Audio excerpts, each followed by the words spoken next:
Good morning students and friends. आप CA foundation में chapter 1 पढ़ रहे थे, थ्योरेटिकल फ्रेमवर्क। इसमें यूनिट 1 हम meaning and scope of accounting पढ़ रहे थे। इसमें हमने अब तक पेज नंबर 24 पर कवर कर लिया था। अब हम नेक्स्ट टॉपिक पढ़ेंगे, चार्टेड अकाउंटेंट इंडस्ट्री। ये लास्ट वीडियो है आपके फर्स्ट चैप्टर का। इसके बाद हम स्कैनर तो आप समझते हैं, जो पास्ट ईयर के क्वेश्चंस आपके आए हुए हैं एग्जाम में, आपकी प्रैक्टिस के पॉइंट ऑफ व्यू से वो अपन सॉल्व करेंगे। Chartered accountant industry, chartered accountant का इंडस्ट्री में क्या काम है? इंडस्ट्री में तो काम ही है सीए का, क्योंकि बहुत से फाइनेंस को लेके बिना पैसे के कोई भी इंडस्ट्री नहीं चल सकती। आप पढ़ चुके हैं 11th क्लास से कि मनी जो है, पैसा जो है, वो बिजनेस के लिए एक तरह से ब्लड का काम करता है। अगर ब्लड ही सूख जाएगा तो आपकी बॉडी काम नहीं करेगी। उसी तरह आपका फाइनेंस का जो मैनेजमेंट है ढंग से होना चाहिए। अगर आपके फाइनेंस में कोई भी प्रॉब्लम आती है, आप ढंग से अपनी लाइबिलिटीज़ को पे नहीं कर रहे हैं, अपने पैसे को ढंग से मैनेज नहीं कर पा रहे, तो आप बहुत जल्दी फाइनेंशियल क्राइसिस में आ जाएंगे। इसके लिए सीए आपकी काफ़ी हेल्प करता है। एन अकाउंटेंट दो he is a part of highest planning team, वो एक हाईएस्ट प्लानिंग टीम का पार्ट होता है। Is not a planner in an industry, पर प्लानिंग करना उसका काम नहीं है। प्लानिंग तो मैनेजमेंट करता है, वो प्लानिंग टीम का पार्ट ज़रूर होता है। He work with the functional department, जहाँ पे पैसे की ज़रूरत होती है, जहाँ पे फंक्शनिंग होती है आपके ऑर्गेनाइजेशन में, sale department, purchase department, operation department, वो वहाँ पे उन सबके साथ मिलकर काम करता है। And translate the organisation aim in terms of financial expectation, और जो ऑर्गेनाइजेशन का एम है, जिस उद्देश्य के लिए वो बिजनेस है, उस उद्देश्य को पाने के में जो पैसे का इन्वॉल्वमेंट होता है, फाइनेंशियल एक्सपेक्टेशन होता है, उसको फुलफिल करने में आपकी मदद करता है। देयरफॉर, इसलिए he has to make a thorough study of the business, इसलिए उसे बिजनेस की थोरो मतलब डीप में जाके थोरो स्टडी करना ज़रूरी है। And of individual in the function department, और इंडिविजुअली भी हर डिपार्टमेंट की थोरो स्टडी करना ज़रूरी है। अगर आप किसी इंडस्ट्री में काम करते हैं, जैसे आप मान लीजिए हॉस्पिटल में काम करते हैं, तो आपको पता होना चाहिए कि हॉस्पिटल में किस किस तरह का ट्रीटमेंट होता है और किस किस तरह की सर्विसेज दी जाती हैं। तभी तो आप ओवरऑल बिजनेस को समझ पाएंगे और फाइनेंस का ढंग से अरेंजमेंट कर पाएंगे। Whether they are engineer, business and of individual function department, whether there engineer और सेल्समैन, और इंडिविजुअली वो चेक करता है फंक्शन डिपार्टमेंट को, चाहे वो इंजीनियर हो चाहे सेल्समैन हो, सबसे पूछता है, तभी तो वो बिजनेस को समझ पाएगा। अ क्वालिफाइड अकाउंटेंट, जो क्वालिफाइड अकाउंटेंट होता है, it will be able to play an important role, वो बहुत इंपॉर्टेंट रोल प्ले करता है इन परफॉर्मिंग इंपॉर्टेंट फंक्शन, बहुत सारे इंपॉर्टेंट फंक्शंस को करने में ऑफ अ बिजनेस, जो कि रिलेटेड होते हैं अकाउंटिंग में करने में तो मदद करते हैं। अकाउंटिंग कॉस्टिंग निकालता है कि आपका जो प्रोडक्ट है, जो आप सर्विस दे रहे हैं, उसकी कॉस्ट क्या पड़ रही है। कॉस्टिंग आप अभी जब सी इंटर में आएंगे तब पढ़ेंगे, और बीकॉम में पढ़ेंगे हम। कॉस्टिंग का मतलब ऐसे पता रखा है कि जब भी कोई आप प्रोडक्ट बनाते हैं या किसी सर्विस को देते हैं, तो आपके पास से जो कैश का आउटफ्लो होता है, जो पैसा आपके से पास से जाता है, उसे कॉस्ट बोला जाता है। तो कॉस्टिंग मेंटेन करना, बजटरी कंट्रोल, बजट बनाना, बजट समझते हैं फ्यूचर में कोई एक्सपेंस होने वाला है तो आप उसका पहले से एस्टिमेट निकालने की कोशिश करते हैं कि हमारा कितना खर्चा होगा। अगर मान लीजिए आपका कोई डिपार्टमेंट है, ए डिपार्टमेंट नहीं, परचेज डिपार्टमेंट है। अब परचेज डिपार्टमेंट कह रहा है कि अगले साल हो सकता है हमें कोई कैपिटल एक्सपेंडिचर करना पड़ेगा, हमें रिनोवेट करवाना पड़ेगा हमारा डिपार्टमेंट, इसके लिए हमें फर्नीचर खरीदना पड़ेगा, प्लस और रिनोवेशन वर्क करना पड़ेगा। तो इसके लिए बजट अनुमान लगाया गया कि 1 करोड़ का खर्चा होगा आपके रिनोवेट करने में और फर्नीचर वगैरह खरीदने में, परचेज डिपार्टमेंट में, जहाँ पे परचेज की जाती है। परचेज डिपार्टमेंट का क्या काम होता है कि आपके ऑर्गेनाइजेशन में जो भी रॉ मटेरियल चाहिए, जो भी सामान चाहिए, वो उसके लिए रिस्पॉन्सिबल होता है परचेज डिपार्टमेंट। तो परचेज डिपार्टमेंट को कह रहा है कि हमें अगले साल 1 करोड़ रुपये चाहिए ताकि हम रिनोवेशन वगैरह करा सकें। तो 1 करोड़ रुपये सैंक्शन हो जाते हैं। सपोज पहले तो ये जो लेटर है ये कमेटी में जाएगा। हर ऑर्गेनाइजेशन में कमेटी बनी होती है, ऑडिट कमेटी या क्रिटिकल एग्जामिनेशन कमेटी, वो चेक करेगी कि सच में 1 करोड़ रुपए की रिक्वायरमेंट है या नहीं उस परचेज डिपार्टमेंट में। सपोज वो सैंक्शन कर देती कि ठीक है 1 करोड़ रुपए का रिक्वायरमेंट, तो ये बजट अप्रूव्ड हो गया। ये बजट बनाया था फ्यूचर रिक्वायरमेंट के लिए, अप्रूव्ड हो गया। अब जब अगले साल खर्चा होना शुरू होगा तो कोशिश ये करनी है कि 1 करोड़ से एक्सीड ना हो। सीए को कोशिश ये करनी है, वो चेक करेगा कि 1 करोड़ से ऊपर नहीं जाना चाहिए। ऊपर जा रहा है तो वेरियंस निकालेगा, वेरियंस मतलब डिफरेंस निकालेगा, और उनको एनालाइज करेगा वो अकाउंटेंट कि ऐसा क्यों हुआ। सपोज बजट तो आपने तो 1 करोड़ का मांगा था, पर एक्सपेंस हो गया 1.1 करोड़, यानी 10 लाख रुपए ज़्यादा लग गए। तो इसे बोलते हैं वेरिएंस, डिफरेंस निकालना। बजट यानी जो एस्टिमेटेड अमाउंट था और जो एक्चुअल में अमाउंट आया, इन दोनों के डिफरेंस को वेरिएंसेस बोलते हैं। अभी आप कॉस्टिंग में पढ़ेंगे, एक चैप्टर ही आएगा पूरा इसका, इसमें वेरिएंस निकाला जाता है, डिफरेंस निकाला जाता है, और फिर इसको एनालाइज किया जाता है कि ऐसा क्यों हुआ, 10 लाख रुपये ज़्यादा क्यों लगे। तो बजटरी कंट्रोल करना आपका काम है, एस्टीमेट निकालना आपका काम है, और ट्रेजरी यानी जो पैसा है उसे मैनेज करना भी अकाउंटेंट का काम है। Next, chartered accountant in public sector enterprise, यानी जो पब्लिक सेक्टर कंपनीज होती हैं जो पब्लिक से पैसा लेके आती हैं और अपने बिजनेस में यूज़ करती हैं, उनमें एक चार्टर्ड अकाउंटेंट का क्या रोल होता है? उसमें चार्टर्ड अकाउंटेंट का रोल होता ही है, क्योंकि जो पैसा पब्लिक से लेके आए उसे ढंग से यूज़ कर रहे हैं नहीं कर रहे हैं, सीए देखेगा। अदरवाइज अगर आप मिस यूज़ करेंगे तो कल को कंपनी का नाम, गुडविल खराब हो सकती है जिस ऑर्गेनाइजेशन में आप काम कर रहे हैं, पब्लिक का फेथ आप पे कम हो सकता है। Both in developed and developing countries, चाहे कंट्री डेवलप्ड हो या डेवलपिंग कंट्री हो, public sector enterprises have become a special feature of the national economy. जो पब्लिक सेक्टर की एंटरप्राइजेज होती हैं, जो कंपनियां होती हैं, वो नेशनल इकोनॉमी में बहुत बड़ा योगदान देती हैं। The system of financial and budgetary control and of accounting करना, auditing and reporting has therefore become a matter of interest and concern to the nation. आप ऑडिट करते हैं, अकाउंटिंग करते हैं, उससे फिर रिपोर्ट करते हैं कि इन ऑर्गेनाइजेशन में क्या प्रॉफिट हुआ, क्या लॉस हुआ, क्या कमी रह गई, एक्सेट्रा, जो कि इंटरेस्ट, मैटर ऑफ इंटरेस्ट है, हित का मैटर है, and concern of the nation, nation को ही जानना ज़रूरी है। And does not remain confined merely to a limited number of share holder. आप केवल अपनी रिपोर्टिंग केवल शेयर होल्डर को ही नहीं बताते लिमिटेड नंबर में, बल्कि गवर्नमेंट भी इंटरेस्टेड होती है कि जो पब्लिक सेक्टर की कंपनी है वो किस तरह से हमारी नेशन में योगदान दे रही हैं, कितना एम्प्लॉयमेंट जनरेट कर रही हैं, कितना रेवेन्यू जनरेट कर रही हैं। जैसे कुछ दिन पहले भी न्यूज़ आई थी, आपने पढ़ा होगा कल परसों ही, कि जो टाटा कंपनी है उसकी जो वैल्यूएशन हो चुकी है वो पाकिस्तान की टोटल जो बजट है उस कंट्री का उससे ज़्यादा हो चुकी है। सोचिए, एक सिंगल कंपनी जो टाटा है वो एक बहुत बड़े लेवल पे आ चुकी है, उसकी मार्केट वैल्यू इतनी ज़्यादा है कि पूरी कंट्री की जो बजट है, उस कंट्री का, पाकिस्तान का जो बजट है उससे भी ज़्यादा वैल्यू वो रखता है साल की वैल्यू का। तो इससे गवर्नमेंट इंटरेस्टेड होती है जानने में इन पब्लिक कंपनियों के बारे में कि ये कितना बड़ा योगदान दे रही है हमारे राष्ट्र में, नेशन में। The form of accounting followed by these corporation और companies is different from that of ordinary government accounting. Government accounting से अलग होती है इन कंपनीज की अकाउंटिंग, क्योंकि गवर्नमेंट का तो वेलफेयर के लिए काम कर रही होती है जनरली ज़्यादातर गवर्नमेंट ऑर्गेनाइजेशन, पर ये कंपनियाँ प्रॉफिट के लिए भी काम कर रही होती है, तो इनकी अकाउंटिंग थोड़ी सी डिफरेंट होती है। It is duty of the accountant, ये अकाउंटेंट की ड्यूटी है, उसका उत्तरदायित्व है, टू प्रिपेयर द अकाउंट्स, कि वो अकाउंट्स बनाए, and report of these public corporation in such way, और इस तरीके से इन पब्लिक कॉर्पोरेशन के बारे में रिपोर्ट करे, बताए, that they enable the general public, की जो कॉमन आदमी है जो अकाउंटिंग इतनी नहीं समझता है, टू नो, वो भी ये जान पाए, how far the item appearing various type of record, जो रिकॉर्ड में उसने आइटम बता रखे हैं कि लैंड इतने की, बिल्डिंग इतने की, क्रेडिटर इतने के, डेटर इतने के, record financial statement justify there existence, वो जस्टिफाई कर सके, यानी झूठे नहीं होने चाहिए वो डेटा, कि आपने जानबूझ के गलत बैलेंस शीट और पीएनआर अकाउंट नहीं बनाया हो पब्लिक को बेवकूफ़ बनाने के लिए, पब्लिक से फंडिंग लेने के लिए। ये लाइन ये कहना चाहिए कि रिकॉर्ड प्रॉपर होनी चाहिए, ताकि एक जनरल पब्लिक आप पे फेथ कर सके कि आप जो फिगर दे रहे हैं अपनी बैलेंस शीट में, पीएनआर अकाउंट में जो प्रॉफिट बता रहे हैं वो जस्टिफाई है। Next, chartered accountant in framing in physical policy, physical मतलब monetary policy. Obviously chartered accountant का काम है कि वो मॉनिटरी पॉलिसी जो डिसाइड होती है, पैसा जिसमें भी इन्वॉल्व होता है, वो उन पॉलिसीज़ को बनाने में मदद करता है। पॉलिसी फिजिकल मतलब कहाँ से पैसा आएगा और फिर आप उसे कैसे यूज़ करेंगे। पैसा लाने के बहुत से तरीके होते हैं, आप लोन ले सकते हैं, अगर आपके पास खुद के पास पैसा है तो उसे किस तरह यूज़फुल तौर पे आप यूज़ करेंगे। आप बॉन्ड इशू कर सकते हैं, आप शेयर इशू कर सकते हैं, आप डिवेंचर इशू कर सकते हैं। पैसे तरीके तो बहुत सारे हैं, ये सीए को बताना होता है ढंग से कि कौन सा बेटर रहेगा।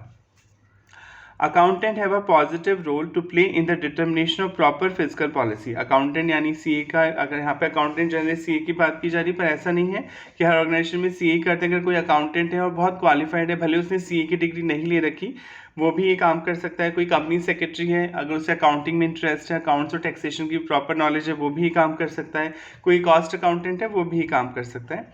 Play in the determination of proper physical policy बनाने में पॉजिटिव रोल प्ले करता है। एंड एडवांसमेंट ऑफ ट्रेड, इससे मदद मिलती है आपके ट्रेड को बढ़ाने में, कॉमर्स इंडस्ट्री को। They should develop new technique, वो नए नए तरीके अपनाने चाहिए।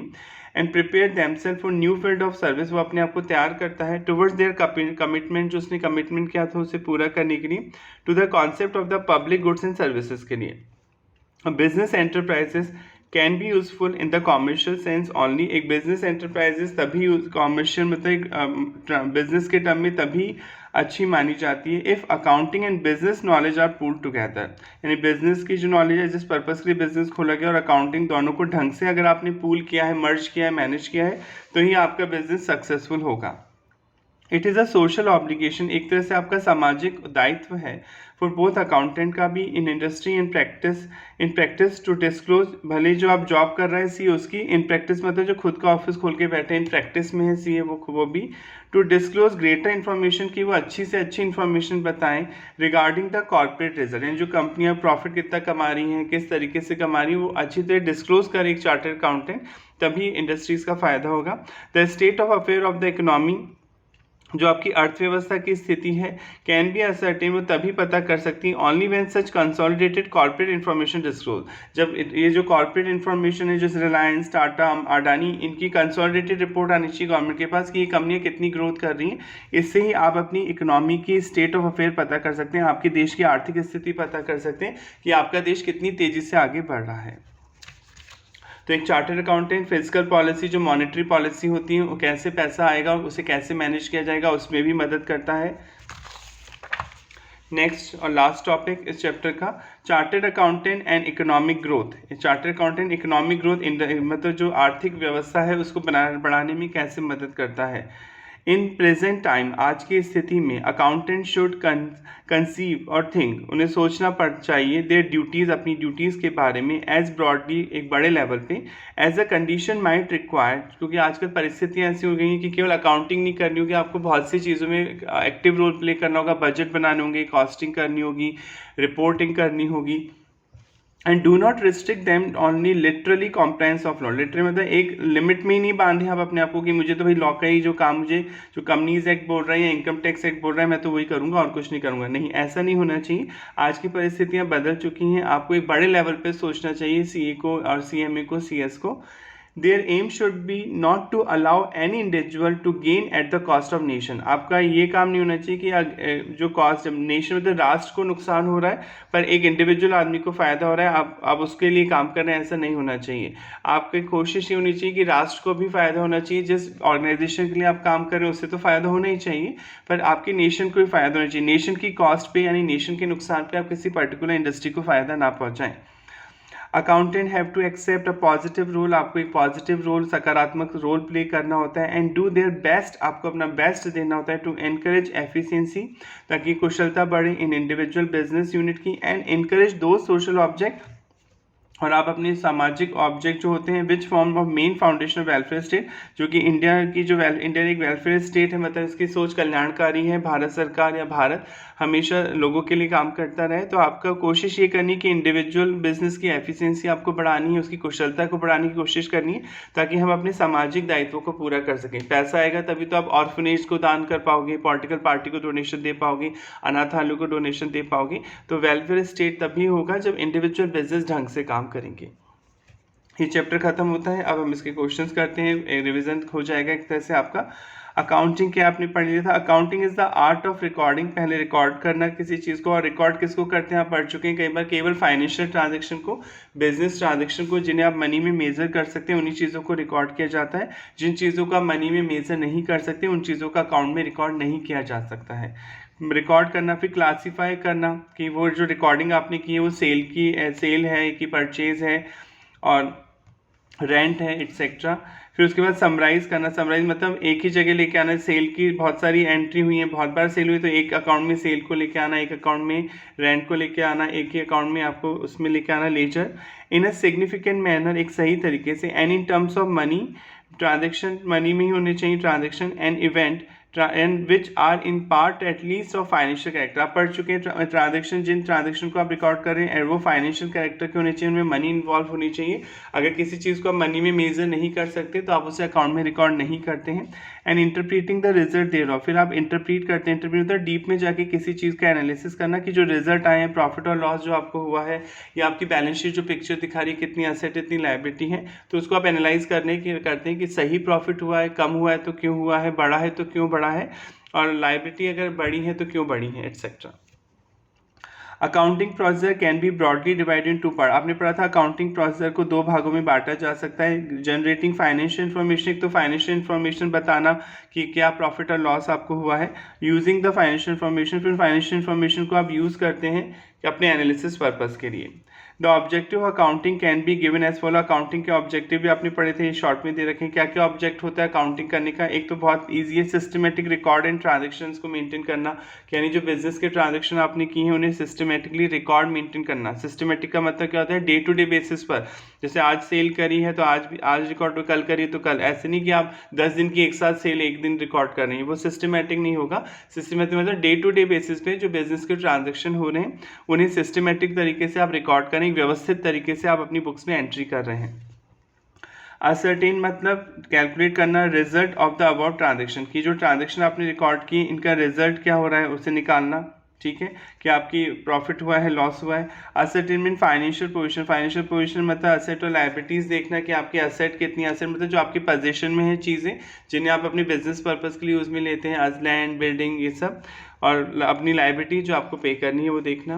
Providing information to user of rational जो लॉजिकल डिसीजन मेकिंग, मतलब सही डिसीजन मेकिंग के लिए अपने जो यूज़र हैं आपके, जो आपकी इन्फॉर्मेशन चाहते हैं, जैसे शेयर होल्डर, उन्होंने आपकी कंपनी पैसा लगाया, ऑनर, मैनेजमेंट, उनको आप इन्फॉर्मेशन देना ताकि वो डिसीजन ले सकें। To know the solvency position, solvency मतलब पेइंग कैपेसिटी, कि अगर आज कोई आपका क्रेडिटर यानी आपका जिससे आपने उधार सामान खरीदा है क्रेडिटर, या कोई लोन वाला आपसे मांगने आ जाए पैसा, तो आपका बिजनेस कितना सॉल्वेंट है, कितना पेइंग कैपेसिटी रखता है, कि आज ही अगर कोई मांगने आ जाए तो आप कितना पैसा उसे दे पाएंगे। तो ये जानना भी अकाउंटिंग का एक काम है। सॉल्वेंसी मतलब टू पेइंग कैपेसिटी, सॉल्वेंसी दिखाना। Next, the main function of accounting are as under. आप मेन फंक्शन अकाउंटिंग के ऐसे भी बांट सकते हैं। मेजरमेंट करना एक तो, ठीक है, कैलकुलेशन करना, डिसीजन मेकिंग में रोल प्ले करना, कंट्रोलिंग करना कि कोई खर्चा ज़्यादा हो रहा है तो क्यों हो रहा है उसे रोकने की कोशिश करना, फोरकास्टिंग मतलब बजट, भविष्यवाणी करना कि ये फ्यूचर में ऐसा हो सकता है, कंपैरिजन करना एंड इवेलुएट करना, कंपैरिजन करना कि आपकी कंपनी और सेम दूसरी जो आपकी जैसा बिजनेस कर रही है वो ज़्यादा प्रॉफिट क्यों कमा रही है, ऐसा क्यों हो रहा है, कंपैरिजन करना, फिर उसे इवेलुएट करना, मूल्यांकन करना, गवर्नमेंट रेगुलेशन और टैक्सेशन को मैनेज करना, टाइम टू टाइम टैक्स देना ताकि आप गवर्नमेंट की पेनल्टी फाइन से बच सकें। ऑब्जेक्टिव क्या है? बुक कीपिंग क्यों की जाती है? कंप्लीट रिकॉर्डिंग ट्रांजेक्शन आपने पढ़ा था। बुक कीपिंग का जो होता है ट्रायल बैलेंस बनाने तक की चीज़ें बुक कीपिंग में आती हैं, तो रिकॉर्ड आप मेंटेन करते हैं ट्रांजेक्शन के। Ascertainment of financial effect on business, business पे फाइनेंशियल इफेक्ट क्या है, प्रॉफिट है, लॉस का सिचुएशन, वो कैलकुलेट करना। तो वेरियस सब फील्ड ऑफ अकाउंटिंग, अकाउंटिंग के ब्रांचेस भी होती हैं, यानी अकाउंटिंग यहाँ पे भी यूज होती है। एक तो फाइनेंशियल अकाउंटिंग, नॉर्मली जब भी कोई अकाउंटिंग बोलते हैं उसका मतलब फाइनेंशियल अकाउंटिंग से ही होता है। मैनेजमेंट अकाउंटिंग जो मैनेजमेंट को लिए की जाती है, मैनेजमेंट को बताने के लिए की जाती है कि ताकि मैनेजमेंट सही डिसीजन ले सके। आप एक से ज़्यादा प्रोडक्ट बनाते हैं तो कौन सा प्रोडक्ट ज़्यादा कमा के दे रहा है, कौन सा कम कमा के दे रहा है, ये सब मैनेजमेंट अकाउंटिंग में कवर्ड होता है। अभी आप पढ़ेंगे जब सी इंटर में आएंगे, अकाउंटिंग, मैनेजमेंट अकाउंटिंग भी आएगी आपकी, कॉस्ट अकाउंटिंग भी आप सी में इंटर में पढ़ेंगे। जब आप कॉस्टिंग निकालते हैं किसी प्रोडक्ट की, ये पेन 10 रुपये का ही क्यों है, तो इसकी कॉस्ट कैसे निकाली जाती है, कि लेबर कितना लगा, मटेरियल कितना लगा। कॉस्ट का मतलब मैं आपको कई बार बता चुका हूँ, किसी सर्विस को देने में या किसी प्रोडक्ट को मैन्युफैक्चर करने में या बना बनाया प्रोडक्ट खरीद के आगे बेचने में जो कैश का आउटफ्लो होता है आपके पास से, जो भी पैसा लगता है इस चीज़ में, उन सबका टोटल कॉस्ट कहलाता है। वो मटेरियल हो सकता है, लेबर चार्जेस हो सकते हैं, रेंट, इलेक्ट्रिसिटी बिल, इन सब का टोटल कॉस्ट होता है। फिर आप उसमें प्रॉफिट जोड़ते हैं और सेलिंग प्राइस डिसाइड करते हैं प्रोडक्ट का। Social responsibility accounting, corporate social responsibility नया कॉन्सेप्ट है कि आपने जो आप समाज से ही कमा रहे हैं, आप लोगों को प्रोडक्ट बना के बेच रहे हैं, समाज से कमा रहे हैं, आप समाज के लिए क्या कर रहे हैं, इसमें ये बताया जाता है कि आपने कोई अनाथालय गोद लिया। बड़े बड़े जो बिजनेसमैन होते हैं ये किसी अनाथालय को गोद ले लेते हैं, वहाँ दान करते हैं, या किसी विलेज को अडॉप्ट कर लेते हैं, रोड बना दी, लाइटिंग लगवाई किसी घर पे। तो सोशल रिस्पॉन्सिबिलिटी में भी आपको ये बताना होता है कि आपने समाज के लिए क्या किया।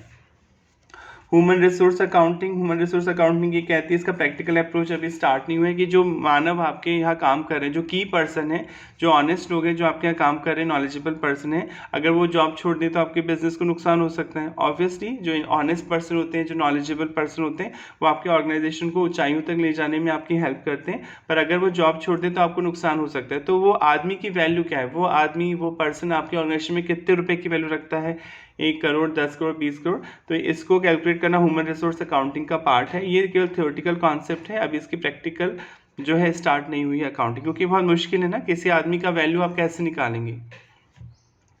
The various user of accounting information, accounting information को यूज़ कौन कौन करता है? एक तो इन्वेस्टर जिसने पैसा लगाया, उससे तो पता होना ही चाहिए कि आप प्रॉफिट कमा रहे हैं, लॉस कमा रहे हैं। एम्प्लॉय को पता होना चाहिए कि आपकी जिस कंपनी में काम कर रहा है वो स्टेबल तो रहेगी ना, बंद तो नहीं हो जाएगी, लॉस में तो नहीं जा रही, ताकि उसकी सैलरी बोनस वगैरह टाइम पे आ सके। लेंडर जिसने लोन दिया है उसे पता होना चाहिए कि आपका बिजनेस सही तो चल रहा है ना, अगर गलत चल रहा है तो उसका पैसा डूबने के चांसेस है। तो लेंडर भी आपकी अकाउंटिंग इन्फॉर्मेशन को जानने में इंटरेस्टेड होता है कि आपके बिजनेस का प्रॉफिट कितना हुआ, लॉस कितना हुआ, बैलेंस शीट में एसेट कितनी है, लायबिलिटी कितनी है। सप्लाई क्रिएटर भी जानने में इंटरेस्टेड होते हैं क्योंकि वो लोग आपको उधार सामान बेच रहे हैं, अगर आपकी कंपनी डूबेगी तो उनका पैसा भी डूब सकता है। कस्टमर भी जो आपसे रेगुलर सामान खरीद रहा है कस्टमर, वो भी जानने में इंटरेस्टेड रहता है क्योंकि अगर आपकी कंपनी बंद हो गई तो उसको सामान कहीं और से खरीदना पड़ेगा, तो दोबारा उसे एनालिसिस करना होगा, रेट कॉन्ट्रैक्ट करने होंगे एट्सेट्रा। रेट कॉन्ट्रैक्ट मतलब कि जब आप किसी से सामान खरीदते हैं तो रेट डिसाइड कर लेते हैं। जैसे मान लीजिए मैं शूज़ बनाता हूँ, आप चमड़ा बनाते हैं, आपकी लेदर बनाने की फैक्ट्री है, तो मैं आपसे डिसाइड कर लेता हूँ कि मैं लेदर आपसे 100 रुपीज़ के हिसाब से खरीदूंगा, तो रेट कॉन्ट्रैक्ट हुआ। अब भले आप मार्केट में किसी को 110 में बेच रहे हैं, किसी को 90 बेच रहे हैं, वो मतलब नहीं है। मेरे साथ आपने 100 का कॉन्ट्रैक्ट किया 1 ईयर का, तो पूरे 1 साल तक आप मुझे 100 रुपीज़ के हिसाब से लेदर सप्लाई करेंगे। जैसे अपने घर पे दूध आता है, ठीक है, तो आपके दूध आता है तो आप भी रेट डिसाइड करते हैं ना उससे पहले कि 70 रुपीज़ पर केजी आएगा या 80 रुपीज़ पर केजी आएगा, वो रेट कॉन्ट्रैक्ट होता है। Government and their agency, government तो जानने में होती है इंटरेस्टेड आपके अकाउंटिंग इन्फॉर्मेशन, एक ताकि वो एक तो इकोनॉमी बता सके कि आपका देश विकसित तरफ विकासशील है या विकसित हो चुका है, डेवलप्ड हो गया है, डेवलपिंग है, और फिर टैक्सेस वगैरह आप टाइम पे दे रहे हैं, कितनी इनकम होगी गवर्नमेंट को, ये सब अकाउंटिंग इन्फॉर्मेशन से पता चलता है। पब्लिक ये जानने में इंटरेस्टेड होती है कि अगर कोई कंपनी बढ़ेगी, कोई अच्छी प्रॉफिट जाए तो वो आपको रोजगार देगी, इससे पब्लिक का बेनिफिट होगा। मैनेजमेंट तो इसलिए इंटरेस्टेड होता है कि उसे डिफरेंट इन्फॉर्मेशन मिलेगी ताकि वो अपने बिजनेस के बारे में डिसीजन ले सकेगा।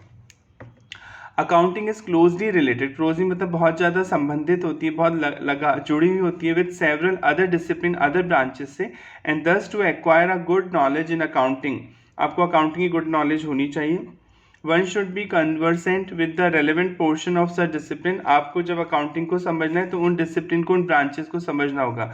आपने पढ़ा था आपको इकोनॉमिक्स भी आनी चाहिए, इकोनॉमिक्स अकाउंटिंग से लिंक हो जाती है, स्टेटिक्स भी लिंक हो जाती है, टैक्सेशन भी लिंक हो जाता है। तो अकाउंटिंग के साथ साथ कुछ ब्रांचेस होती हैं जो आपको समझनी होती हैं अगर आपको अकाउंटिंग को बहुत डीप में जाके एनालाइज करना है, समझना है। An accountant with his education, आपने जो एजुकेशन ले रखी है, ट्रेनिंग ले रखी है, एनालिटिकल माइंड है आपका, डीप एनालिसिस करने का माइंड, एक्सपीरियंस है आपको, is best qualified to provide multiple need based services आप देख सकते हैं टू ग्रोइंग सोसाइटी, बढ़ती हुई सोसाइटी की आप हेल्प कर सकते हैं। The accountant of today can do full justice, आप पूरा न्याय कर सकते हैं, not only to matter relating to taxation, costing, management accounting, financial layout, कंपनीलाइजेशन प्रोजेक्ट, ना केवल आप इनमें मदद कर सकते हैं, ये तो आपका है ही काम main. Company license, company law की रिक्वायरमेंट को पूरा करना, लेजिस्लेशन मतलब legal requirement process, but they can delve और डीप, डेल्व का मतलब होता है डीप में जाके, और deep into the field relating to financial policy बनाने में आप हेल्प कर सकते हैं, बजट पॉलिसी बनाने में आप हेल्प कर सकते हैं, इवन इकोनॉमिक प्रिंसिपल बनाने में हेल्प कर सकते हैं कि कैसे इकोनॉमिक कंडीशंस आपकी इंडिया में डिसाइड की जाएंगी। तो ये फर्स्ट चैप्टर में आपके जो सारे पॉइंट्स हैं यहाँ तक कवर्ड हो जाते हैं। क्वेश्चंस देखते हैं, multiple choice questions. Which of the following is not a subfield of accounting, बताइए इनमें से कौन से अकाउंटिंग का सबफील्ड नहीं, मतलब अकाउंटिंग की ब्रांच नहीं है। मैनेजमेंट अकाउंटिंग तो ब्रांच है, कॉस्ट अकाउंटिंग भी ब्रांच है, बुक कीपिंग कोई ब्रांच नहीं है, अकाउंटिंग का ही पार्ट है बुक कीपिंग और अकाउंटेंसी, तो ये बुक कीपिंग होगा आपका answer. Purpose of an accounting system include all the following except, आपको बताना है कि अकाउंटिंग में सारी ये चीज़ें इंक्लूड होती हैं एक्सेप्ट इसको छोड़ के। Interpret and record the effect of business transaction, ये तो मेन काम है ही अकाउंट्स का कि बिजनेस ट्रांजेक्शन जो हैं, जो बिजनेस से रिलेटेड ट्रांजेक्शन जिन्हें आप मनी में मेजर कर रहे हैं, उन्हें रिकॉर्ड करना, फिर उनका एनालिसिस करना। Classify the effect of transaction to facilitate the preparation of report, फिर क्लासिफिकेशन भी अकाउंटिंग का ही पार्ट है। Dictate the specific type of business enterprises transaction that the enterprises में एंगेज इन, ये कोई अकाउंटिंग का काम नहीं है। डिक्टेट मतलब बताना कि स्पेसिफिक टाइप बिजनेस एंटरप्राइजेस को कि भाई ये काम करो, ये तो मैनेजमेंट का काम है ना, अकाउंटिंग का काम थोड़ी कि बताना कि बिजनेस क्या काम करे, तो सी होगा।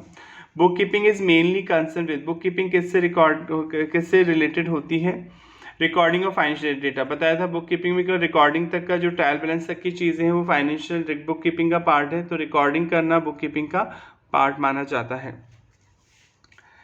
All of the following are function of accounting except, सारे काम अकाउंटिंग के इनको छोड़ के। डिसीजन मेकिंग अकाउंटिंग में आता है, फोरकास्टिंग, लेजर पोस्टिंग अकाउंटिंग नहीं है, ये तो बुक कीपिंग में आएगा आपका, तो ये अकाउंटिंग में नहीं माना जाएगा। Financial statement are part of accounting, ये तो पता ही, फाइनेंशियल स्टेटमेंट जो होते हैं आपके बैलेंस शीट, P&L अकाउंट, ये सब फाइनेंशियल स्टेटमेंट अकाउंटिंग का पार्ट है। बुक कीपिंग तो ट्रायल बैलेंस तक स्टॉप हो जाता है, उसके बाद अकाउंटिंग में पार्ट आता है। Financial position of the business is ascertain on the base of, financial position मतलब असेट और लायबिलिटी किससे पता चलती है आपको, बैलेंस शीट से। प्रॉपर रिकॉर्ड रखना तो ये कोई इससे पता नहीं चलेगी। ट्रायल बैलेंस तो ये बताता है कि अभी आप पढ़ेंगे भी आगे, पढ़ा भी होगा, ट्रायल बैलेंस तो के लिए बताता है कि डेबिट और क्रेडिट इक्वल होना चाहिए, क्योंकि डबल एंट्री सिस्टम में जितना डेबिट कर रहे हैं उतना क्रेडिट भी होना चाहिए। तो ये तो केवल मैथमेटिकल एक्यूरेसी चेक करने के लिए बनाया जाता है, इसको बनाना कंपलसरी भी नहीं होता है, ये केवल आप ये जानने के लिए बनाते हैं कि जो आप डुअल बेसिस पे अकाउंटिंग कर रहे हैं, जितना डेबिट है उतना क्रेडिट भी हो रहा है या नहीं हो रहा। बैलेंस शीट आपकी फाइनेंशियल पोजीशन बताती है। User of accounting information, accounting के यूजर कौन होते हैं, क्रिएटर सप्लायर तो होते हैं, अभी आप पढ़ा था आपने। लैंडर और कस्टमर भी यूजर होते हैं क्योंकि वो जानने में इंटरेस्टेड होते हैं। बोथ ए एंड बी आएगा answer. Financial statement do not consider, financial statement में क्या चीज़ कंसिडर नहीं होती है, ठीक है। Asset express in monetary term, ये तो होता ही, असेट तो आप जिन्हें मॉनिटरी टर्म पैसे में मेजर किया जाता है उन्हें तो लिखते ही ना। फाइनेंशियल स्टेटमेंट तो बैलेंस शीट, P&L अकाउंट सब आएगा, तो बैलेंस शीट में रिकॉर्ड होता है, तो ये तो कंसिडर होती हैं। Liability express in monetary term, इन्हें पैसे में नापा जा सकता है, जो लायबिलिटीज वो भी रिकॉर्ड होती हैं। Asset and liability express non monetary term, जिन चीज़ों को हम नॉन पैसे में ही नहीं माप सकते, तो चाहे वो असेट हो चाहे वो लायबिलिटी हो, कभी भी अकाउंट्स में रिकॉर्ड नहीं होगी। मैं बार बार बोल रहा हूँ, अकाउंट्स में केवल उन्हीं चीज़ों को रिकॉर्ड किया जाता है जिन्हें आप मनी में मेजर कर सकते हैं। On 1st January 1st, Sohan paid rent ₹5,000, आपने रेंट पे किया। दिस कैन बी क्लासिफाइड, एक इवेंट है, ट्रांजेक्शन हुआ, ये ट्रांजेक्शन किया आपने, बिजनेस से रिलेटेड आपने रेंट पे किया, तो ये ट्रांजेक्शन हुआ, ठीक है। इन दोनों में फ़र्क आपको बताया था। ट्रांजेक्शन जो बिजनेस के ट्रांजेक्शन है जिनमें मनी इन्वॉल्व है, जिन्हें आप मनी में मेजर कर सकते हैं, वो ट्रांजेक्शन होते हैं। Next, on March 31st 2022, after sell goods worth ₹2,000, 2,000 रुपये, he is left with the closing inventory 10,000, यानी गुड्स 2,000 रुपये की गुड्स बेचने के बाद आपके पास क्लोजिंग स्टॉक बच गया 10,000। तो ये कोई रिजल्ट हुआ ना, कि कोई आपने ट्रांजेक्शन किया, आपने सामान बेचा, यानी आपके पास 12,000 का सामान होगा, 12 में से 2,000 का आपने बेच दिया, तो आपके लेफ्ट जो क्लोजिंग स्टॉक बच गया, जो बिना बिका सामान बच गया, वो 10,000 का बचा। तो ये क्या हुआ, इवेंट हुआ। ये तो ट्रांजैक्शन है, सेल को बेचना, जो सेल किया आपने, ये ट्रांजैक्शन है, ठीक है। और जो बच गया, ये केवल इसकी बात कर रहा है, ये तो कॉमन लग गया तो इसकी बात कर रहा है। लेफ्ट आपके क्लोजिंग स्टॉक बच गया, तो ये क्या है, इवेंट है, ठीक है। विच of the following is not a business transaction, आपको बताना है ये कौन सा बिजनेस ट्रांजेक्शन नहीं है। Bought a machine of 10,000 for business, business के लिए मशीन खरीदना, ये तो बिजनेस ट्रांजेक्शन है। Paid towards salary of employees 5,000, employees को सैलरी देना, ये भी बिजनेस का ट्रांजेक्शन है। पेड सन फीस फॉर हज पर्सनल बैंक अकाउंट, ठीक है, बेटे की फीस देना, और कौन से अकाउंट से दिया, आपका पर्सनल अकाउंट, बिजनेस के अकाउंट से नहीं दी है, तो ये कोई बिजनेस ट्रांजेक्शन नहीं है। क्लियर। और अगर मान लो आपने पर्सनल बैंक अकाउंट की जगह बिजनेस बैंक अकाउंट होता तो ये ड्राइंग्स होता, आप पढ़ चुके हैं, आगे भी पढ़ेंगे कि अगर कोई बिजनेसमैन अपने पर्सनल खर्चे के लिए बिजनेस से पैसा निकालता है तो उसे ड्राइंग्स बोला जाता है, और वो रिकॉर्ड होता है बिजनेस में। Which qualitative characteristics of accounting information is reflected, बताई जाती है when accounting information clearly presented, मतलब कौन सी क्वालिटी इन्फॉर्मेशन बताती है अकाउंटिंग, अगर सारी अकाउंटिंग इन्फॉर्मेशन बिल्कुल सही प्रेजेंट की गई है तो क्या, कौन सी सही है। अंडरस्टैंडेबिलिटी बढ़ती है, आप समझ सकते हो उसे इजीली, रेलेवेंस वो रिलेटेड है, कंपेयर हो सकता है, नहीं, अंडरस्टैंडेबिलिटी हो सकती है, सबसे सही आंसर है, क्योंकि कोई अगर सारी अकाउंटिंग इन्फॉर्मेशन क्लियरली प्रेजेंट किया, आपने ढंग से बताया कितना प्रॉफिट कितना लॉस हुआ, क्यों हुआ, बढ़ा घटा, सब अच्छी तरह बताया, क्लियरली प्रेजेंट किया अकाउंटिंग इन्फॉर्मेशन को, तो इससे अंडरस्टैंडेबिलिटी आपकी बढ़ जाती है। ये तो हो गया आपका फर्स्ट चैप्टर, इसमें सारे अपन ने क्वेश्चंस कर लिए हैं। क्या बच गया, अच्छा ये ट्रू एंड फॉल्स बच गए, इसे भी फटाफट निपटा देते हैं। देखिए, there is no difference between book keeping and accounting, both are same, गलत, ठीक है, ये फॉल्स है स्टेटमेंट। बुक कीपिंग में तो अपन ट्रायल बैलेंस तक का बात करते हैं, उसके बाद की चीज़ें अकाउंटिंग में आती हैं, तो ये दोनों सेम नहीं है। Management accounting cover the preparation and interpretation of financial statement and communicate to the user of account, नहीं, मैनेजमेंट अकाउंटिंग तो पढ़ी नहीं है आपने, मैनेजमेंट अकाउंटिंग पढ़ेंगे, इसका काम तो डिसीजन लेना होता है ना, इसका काम अपनी अकाउंट्स को प्रिपेयर और इंटरप्रेट बताना थोड़ी होता है। मैनेजमेंट अकाउंटिंग तो इस बात पे डिपेंड करती है कि जो अकाउंटिंग से जो रिजल्ट निकल के आया उसके बेस पे वो डिसीजन लेगी कौन सा प्रोडक्ट बनाए या ना बनाए, एक जगह एक नया बिजनेस ओपन करे, एक नई ब्रांच ओपन करे, या ऑलरेडी जो ब्रांच खुली उसे बंद कर दे, एक्सेट्रा। तो ये भी फॉल्स है। Financial accounting is concern with internal reporting to manager of a business unit. नहीं, इंटरनल रिपोर्टिंग का काम नहीं होता है। फाइनेंशियल अकाउंटिंग का काम तो अकाउंट्स बनाना और प्रेजेंट करना होता है। इंटरनल रिपोर्टिंग का काम इंटरनल ऑडिट के द्वारा बताया जाता है। Customer of business should not be considered a user of account prepared by business. They are not interested to know performance of business. ये भी false है। कस्टमर पढ़ा ना यूजर होते हैं, आपसे जो सामान ले रहा है वो आपके बिजनेस को जानने में इंटरेस्टेड होता है, क्योंकि अगर आपका बिजनेस लॉस में जा रहा है तो कल उसका नया एग्रीमेंट करना पड़ेगा किसी और पार्टी के साथ में। तो ये भी फॉल्स है। Summarising is the basic function of accounting. All business transaction of a financial character evidence by some document such as sale bill, passbook, salary receipt etcetera are recorded in books of account. Summarising देखिए क्या लिखा है, summarise ने basic function of accounting. Summarising थोड़ी basic function, recording है। पहले recording करोगे तभी तो समराइजिंग होगा, तो पहले यहाँ रिकॉर्डिंग करना मेन काम है अकाउंटिंग का। ये भी फॉल्स हो गया। Balance sheet show the position of the business on the day it's preparation. केवल उस दिन की पोजीशन दिखाती है जिस दिन आप इसे तैयार करते हैं, not on the future date. ये ट्रू है। बैलेंस शीट केवल एक दिन की सिचुएशन पर बताती है, जिस दिन आप उसे तैयार कर रहे हैं वो आगे फ्यूचर की आपको कोई इन्फॉर्मेशन नहीं देती है। Objective book keeping are complete, record रखना है ट्रांजेक्शन्स का, ascertainment of financial effect on business. ये ट्रू है। बुक कीपिंग का यही काम होता है, रिकॉर्डिंग ढंग से मेंटेन करना और असरटेन करना फाइनेंशियल इफेक्ट बिजनेस पे क्या पड़ रहे हैं। तो ये फर्स्ट चैप्टर आपका पूरा हो जाता है। अगर इसमें कोई भी डाउट है तो आप पूछ सकते हैं, और इसके कल हम एक स्कैनर से और क्वेश्चन सॉल्व करेंगे और थोड़े थ्योरेटिकल क्वेश्चन हैं उनको भी डीप में एनालाइज कर लेंगे। तो एक वीडियो इस पर और बना देंगे। पर अगर कोई आपकी तरफ से प्रॉब्लम है तो आप प्लीज़ बताइए, और अगर आपको ये वीडियो अच्छा लग रहा है, आपकी थोड़ी सी हेल्प हो पा रही है अकाउंटिंग को समझने में, तो प्लीज़ मेरे चैनल को आप सब्सक्राइब कर लें और लाइक कर दें। और आप फाउंडेशन का भी आपको डे टू डे बेसिस पे लेक्चर मिलता रहेगा। अपने फ्रेंड्स के साथ इसे शेयर करें जो जिन्हें अकाउंटिंग से डर लगता है, यानी जिनके कॉन्सेप्ट क्लियर नहीं है। मैं पूरी कोशिश करूंगा कॉन्सेप्ट क्लियर करने की। तो नेक्स्ट वीडियो में मिलते हैं। Thank you.